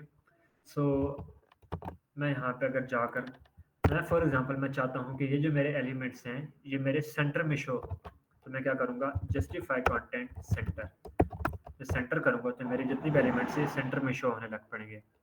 मैं चाहता हूँ कि ये स्क्रीन के एंड पे चले जाएं यहाँ पे, तो मैं क्या करूँगा, फ्लेक्स एंड, कि ये फ्लेक्स के एंड पे चले जाएं। अगर मैं फ्लेक्स के स्टार्ट में लाना चाहता हूँ, यहाँ पे फ्लेक्स स्टार्ट, ठीक है, ये हमारी बाय डिफॉल्ट वैल्यू होती है। और फिर हमारे पास एक वैल्यू होती है स्पेस बिटवीन। स्पेस बिटवीन से क्या होगा, आपका पहला और लास्ट एलिमेंट जो है वो कोनों पे चले जाएंगे, और बाकी जो दरमियान वाले एलिमेंट्स हैं वो इवनली डिस्ट्रीब्यूट हो जाएंगे, उनके दरमियान जो स्पेस है वो इवनली डिस्ट्रीब्यूट हो जाएगी। Then we have space evenly, ठीक है। स्पेस इवनली से क्या होगा कि ईच एलिमेंट जो है, हर एलिमेंट के इर्द गिर्द इवन स्पेस आ जाएगी, तमाम एलिमेंट्स जो है तमाम उनके दरमियान जो स्पेस होगी वो इवनली डिस्ट्रीब्यूट हो जाएगी। Then we have space around. Space around और स्पेस इवनली में थोड़ा सा फर्क है, ठीक है। स्पेस इवनली में आपके पास क्या होता है, स्पेस इवनली में आपके पास जो जितने भी एलिमेंट्स होते हैं उनके दरमियान जो स्पेस है वो इवनली डिस्ट्रीब्यूट होती है, जबकि स्पेस अराउंड में आपको जो सिंगल एलिमेंट है उसके अराउंड जो है वो स्पेस इवनली डिस्ट्रीब्यूट होती है। ठीक है, तो अब इसका अंदाजा इस बात से लगाया जा सकता है कि यहाँ से लेके इस कोने तक जितना फासला है वो यहाँ से लेके यहाँ तक है। ठीक है, इस पूरे डिस्टेंस का हाफ। फिर यहाँ से लेके यहाँ तक जो फासला है वो यहाँ से लेके यहाँ तक है, यहाँ फिर यहाँ से यहाँ तक और यहाँ से यहाँ तक। तो ये ईच एलिमेंट जो है, हर एलिमेंट उसके अराउंड जो है वो स्पेस इवनली डिस्ट्रीब्यूट की हुई है। Okay, so next up we have align items. ठीक है, सो अलाइन आइटम्स जो है वो आपके वर्टिकली काम करते हैं। ठीक है, ये आपका जस्टिफाई कंटेंट हॉरिजॉन्टली काम कर रहा था, तो आपको जो जस्टिफाई कंटेंट है वो वर्टिकली काम करता है। सो मैं क्या करता हूँ यहाँ पे, ओके, सो यहाँ पे अलाइन आइटम्स मैं कहता हूँ सेंटर। ठीक है, तो अब क्या होगा, वर्टिकली ये सेंटर हो जाएंगे। इसी तरह हमारे पास है फ्लेक्स स्टार्ट है। ठीक है, ये फ्लेक्स के स्टार्ट में चलेंगे, जो वर्टिकल स्टार्ट है। फ्लेक्स एंड में आपके पास जो वर्टिकल जो आपका है एंड है उधर जाकर स्टैक हो जाएंगे।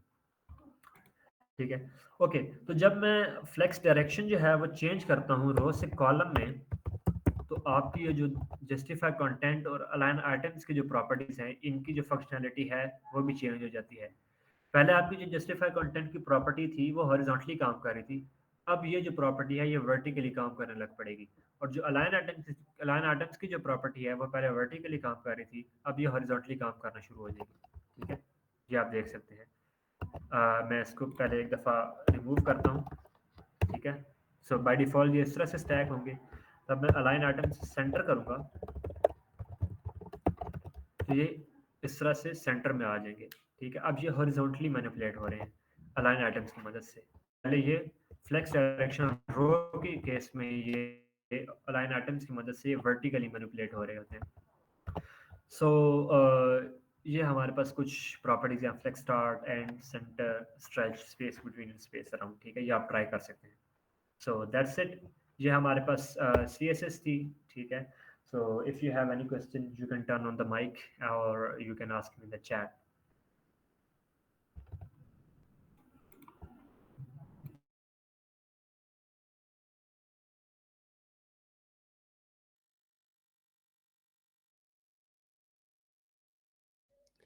अस्सलाम वालेकुम माज भाई ये जो स्लाइड्स थी ये मिल जाएगी? ये आप होस्ट से पूछ सकते हैं, वो आपको बेहतर इन्फॉर्म कर सकते हैं। जी ठीक है।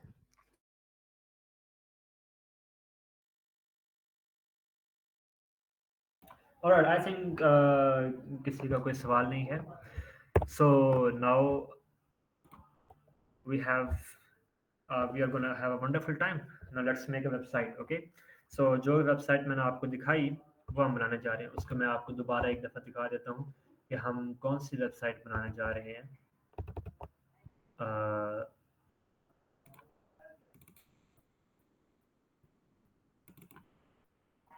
ऑलराइट, सो हम ये वेबसाइट बनाने जा रहे हैं। ठीक है, ये सिंपल सी वेबसाइट है, बहुत ज़्यादा कॉम्प्लेक्स नहीं है, मैंने खुद नहीं रखी क्योंकि I know you all are beginners. ठीक है, सो ये बहुत ही सिंपल एक वेबसाइट है, लैंडिंग पेज है जो अभी हम बनाने जा रहे हैं। ओके, ऑलराइट, सो यहाँ पे मैं सबको क्लोज कर दूंगा।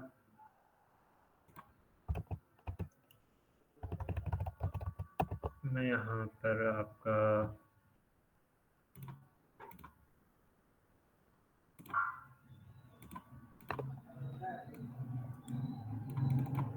ओके, सबसे पहले मैं एक नया फोल्डर बना लूंगा, मैं इसको बोलूंगा बूट कैंप।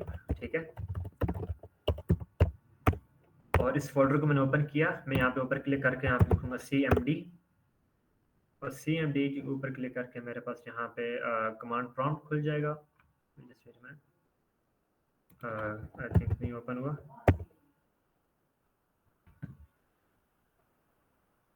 ओके, सो हम इसको मैनुअली ओपन कर लेते हैं, तो मैं यहाँ पे VS में इसको क्लोज कर देता हूँ। ठीक है, VS कोड,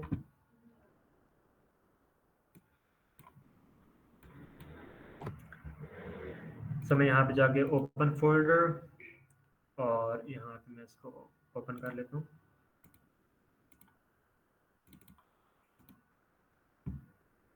ऑलराइट, सो सबसे पहले हम यहाँ पे अपनी HTML फाइल बनाएंगे, उसका मैं नाम दूंगा index.html, ठीक है।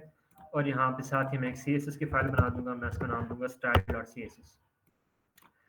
And just wait a minute.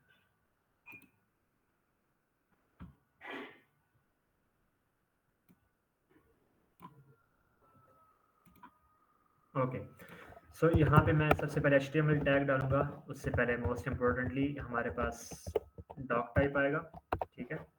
Then हमारे पास हेड टैग के अंदर आपके पास टाइटल टैग आ जाएगा, उसके अंदर मैं लिखूंगा बूट कैंप लैंडिंग पेज। तो यहाँ पे आपके पास आ जाएगी बॉडी, ठीक है।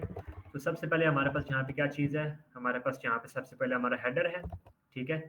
सो यहाँ पे मैं हेडर पुट कर दूंगा। अब हेडर में हमारे पास क्या है, सबसे पहले लोगो है हमारा, जो कि एक टेक्स्ट है, तो मैं इसका यहाँ पे H1 लिख दूंगा। H1 में मैं लिखूंगा बूट कैंप, और यहाँ पे फिर मैं क्या कर दूंगा। अब अगली हमारे पास क्या चीज़ है, यहाँ पे हमारे पास एक नेविगेशन बार है। तो नेविगेशन बार के लिए हमारे पास जो टैग यूज होता है उसे कहते हैं नैव टैग। और नैव के अंदर मैं यहाँ पे अब एक लिस्ट बनाऊंगा यूएल, ठीक है। यूएल के अंदर एल आई के अंदर हमारे पास आ जाएगा ए टैग, ठीक है। और ए के अंदर हमारे पास यहाँ मैं क्या लिखूंगा, होम है, फॉरम है और कॉन्टैक्ट है। होम आ जाएगा, इसको मैं दोबारा कॉपी करके 3 दफ़ा पेस्ट कर दूंगा, फॉरम और contact. Okay, so next up we have, इसको हम रन भी कर लेते हैं ज़रा सा, ताकि हमें दिखता जाए कि क्या क्या हो रहा है। ओके, तो ये कुछ इस तरह से शो हो रहा है, ठीक है। आपका लोगो आ गया और आपका ये नेविगेशन बार आ गई। ओके, इसको अब हम ज़रा स्टाइल कर लेते हैं, इसको मैं यहाँ पे साथ रख दूंगा। सबसे पहले ये आपने याद रखना है कि सबसे पहले भी जब जो ही आप कोई प्रोजेक्ट स्टार्ट करेंगे, आपने यहाँ पे यूनिवर्सल सेलेक्टर डालना है और आपने सारों चीज़ों की मार्जिन और पैडिंग 0 कर दी है, क्योंकि HTML के अंदर हमारे पास हर चीज़ की कोई ना कोई बाय डिफॉल्ट मार्जिन या पैडिंग होती है। तो फिर आपने यहाँ पे करना है बॉक्स साइजिंग बॉर्डर बॉक्स, ये आपने लिख देना है, ठीक है। ओके, और देन आपने यहाँ पे लिख देना है, आपने देखा होगा यहाँ पे आपके पास ये डॉट्स आ रहे हैं, आपने ये डॉट गायब करने हैं। तो आप यहाँ पे क्या करेंगे, इसके लिए आपकी प्रॉपर्टी यूज होती है लिस्ट स्टाइल नन, ठीक है। लिस्ट स्टाइल नन करेंगे तो अब आपके पास ये, wait a minute, oh sorry, मैंने यहाँ पे लिंक नहीं की, लिंक करूँगा तो मैं यहाँ पे करूँगा style.css। अब ये आपके पास जो है ये गायब हो चुके हैं, ठीक है। तो अब मैं यहाँ पे क्या करूँगा, ये जो हेडर है, अब मैंने इसको, ये जो होम फॉरम कॉन्टैक्ट है, इसको यहाँ पे लेके आना है सामने। तो मैं क्या करूँगा, फ्लेक्स बॉक्स का सहारा लूँगा, हेडर, ठीक है। मैं इसको डिस्प्ले फ्लेक्स करूँगा, और डिस्प्ले फ्लेक्स जब किया तो ये सामने आ गया। मैं चाहता हूँ कि ये जो है वो इस कोने में चला जाए, यहाँ पे इधर कोने में आ जाए। तो मैं क्या करूँगा, जस्टिफाई कंटेंट स्पेस बिटवीन, कोने में आ गया, ठीक है। और अलाइन आइटम्स में कर दूंगा अलाइन आइटम्स सेंटर। तो अब ये आपस में अलाइन हो गए हैं एक दूसरे के। और इसका बैकग्राउंड कलर मैं सेट कर दूंगा, बैकग्राउंड कलर वो मेरे पास आई थिंक है F1 FAEE, ये येलोइश से कलर है, ठीक है। और साथ में इसकी पैडिंग दे दूंगा आपको 20 पिक्सल की। तो जब 20 पिक्सल की पैडिंग दी तो क्या हुआ कि हमारे पास यहाँ से कंटेंट और बॉर्डर के दरमियान से हमारे पास स्पेस आ गई।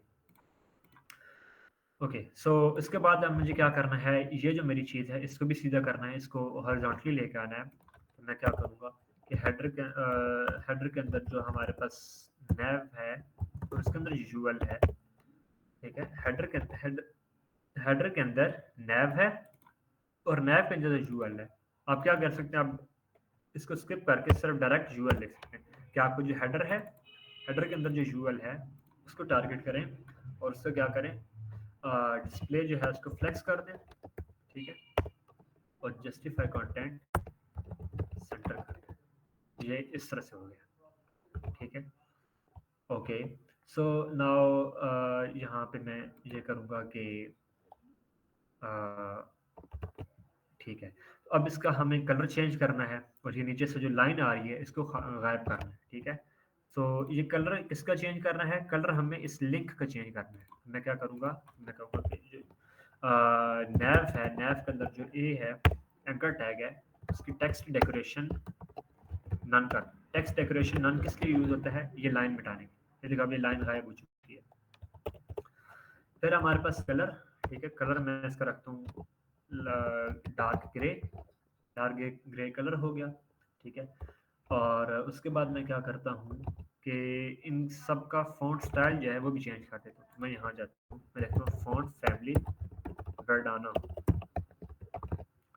ये इसका फॉन्ट साइज चेंज हो चुका है। तो मुझे इसका font size times new Roman चाहिए। मैं हेडर में जाके हेडर के H1 जो है,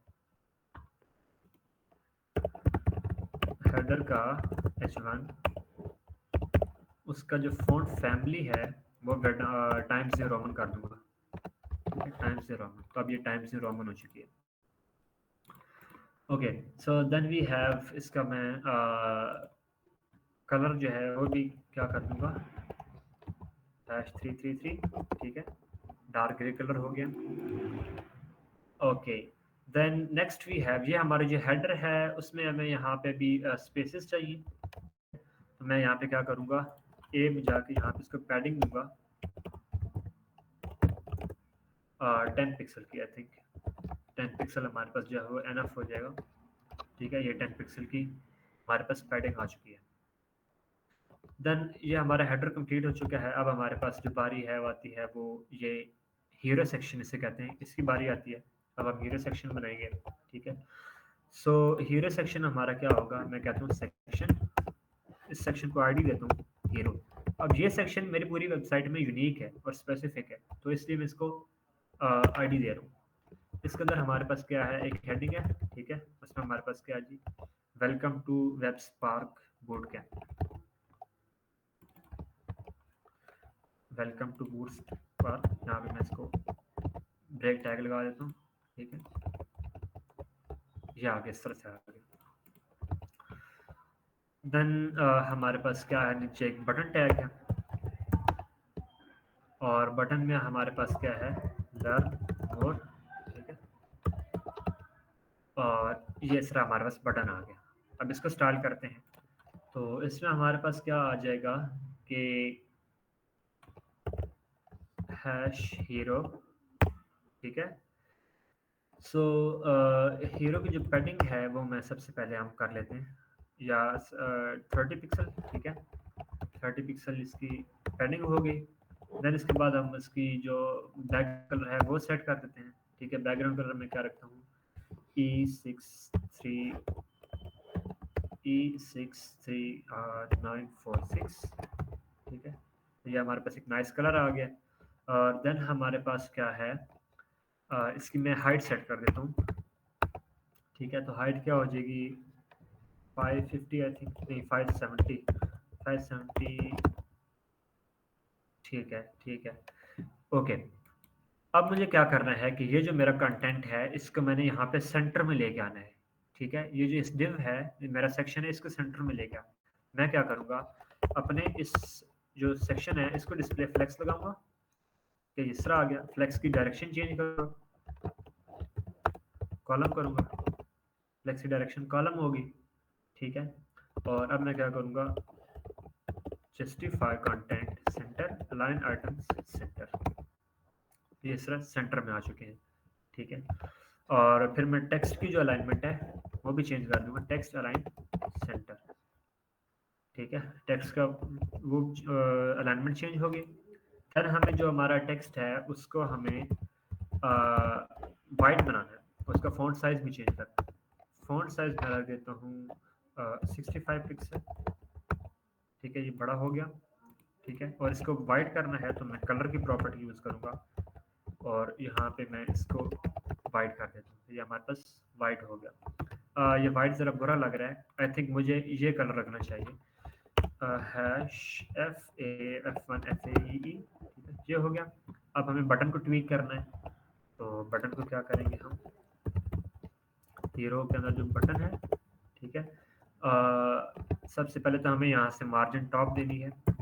मार्जिन टॉप हमारे पास 40 पिक्सल, ठीक है, मार्जिन आ गई। देन मैं इसको पैडिंग दूंगा,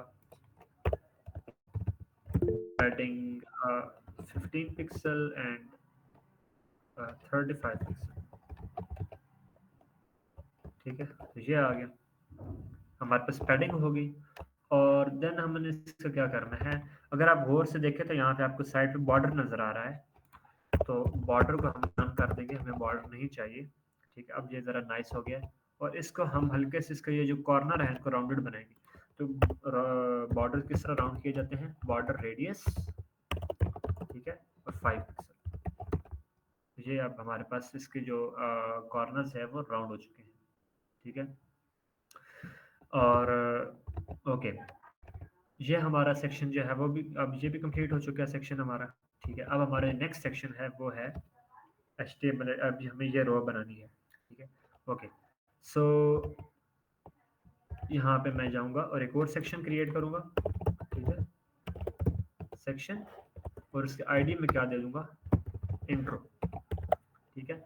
और उसके अंदर हमारे पास सब क्या है, दो डिपार्टमेंट्स हैं, एक ये डिव है, ठीक है, और एक ये डिव है। सो मैं यहाँ पे दो डिव बना दूंगा, दो डिव बना दी। ओके, सो पहली डिव को जो है मैं नाम दे देता हूँ क्लास इंट्रो हेडिंग, ठीक है, इंट्रोडक्शन हेडिंग। और उसके अंदर हमारे पास क्या आ जाएगी, H1, वो हमारे पास क्या थी, HTML एंड CSS। और हमारे पास यहाँ पर आ जाएगी जो सेकंड डिव है, उसको मैं नाम दे देता हूँ इंट्रोडक्शन डिस्क्रिप्शन। और यहाँ पे हमारे पास ये लिस्ट क्रिएट होनी है, ठीक है। तो वो लिस्ट हम यहाँ पे क्रिएट करेंगे। तो मैं इसका डायरेक्ट कोड उठा लेता हूँ, बजाय इसके कि टाइम वेस्ट हो हमारा।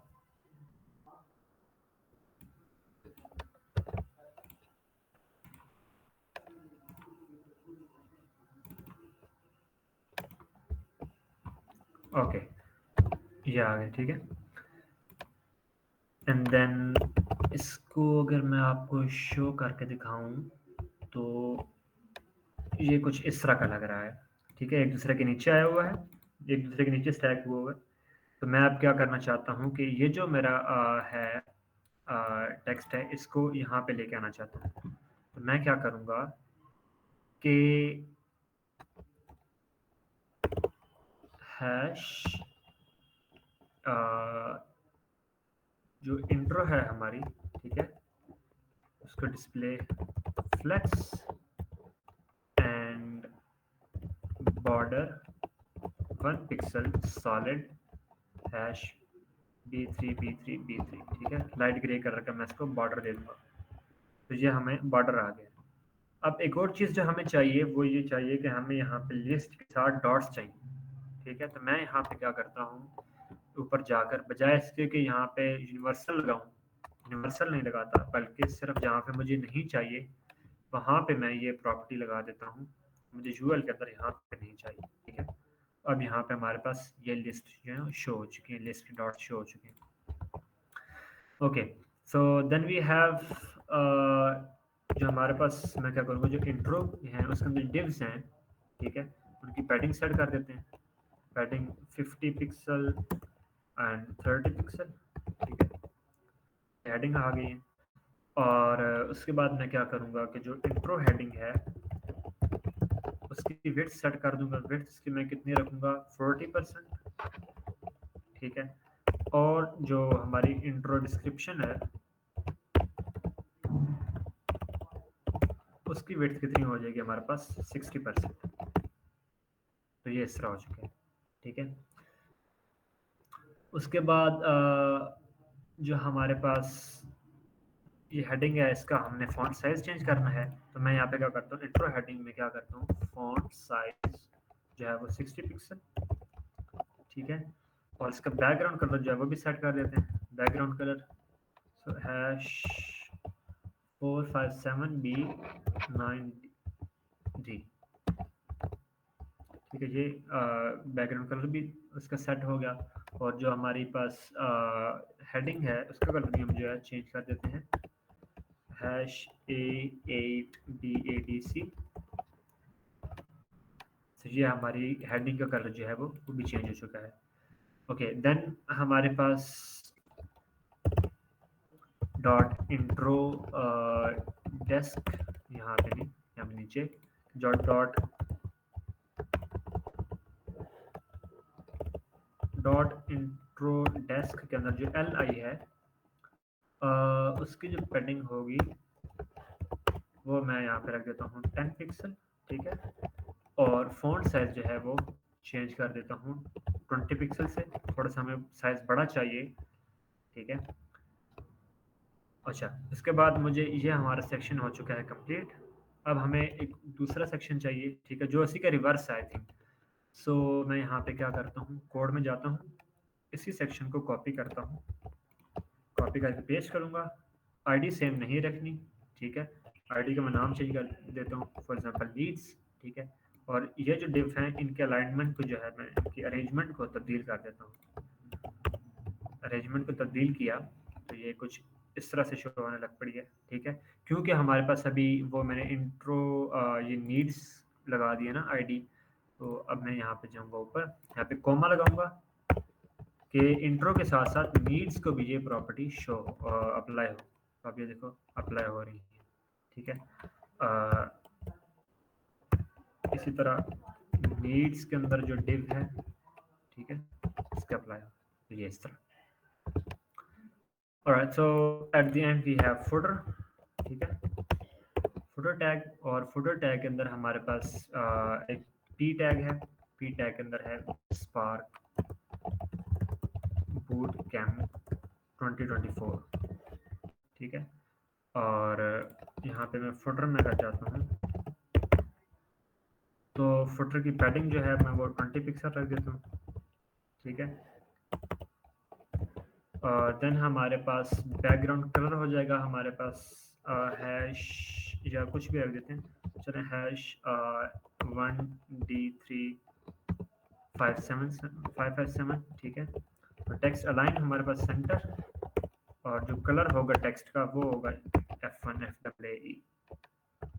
सो कुछ इस तरह का आपके पास ये फुटर आ जाएगा। तो ये था आपका आज का बूट कैंप। आई होप कि आपको कुछ चीज़ें क्लियर हुई होंगी। चले सारी नहीं तो कुछ तो हुई होंगी, मतलब बेसिक क्रिएट हुई होगी जो कि आपको आगे समझने में जो है हेल्प कर सकती है। So I hope you, I wish you a good luck. ठीक है, so over to the host.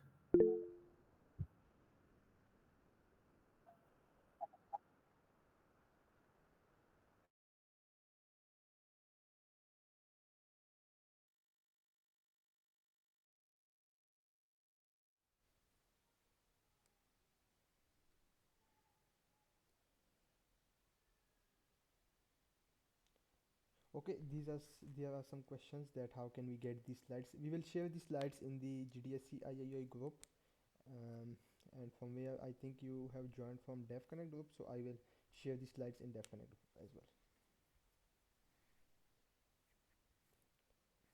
Seems like there's no question, so we can proceed by ending this meeting. Thank you, Maz. Thank you for the great session. Hope everyone enjoy and learn a lot from it. We will get back to you next weekend with the third day. Thank you.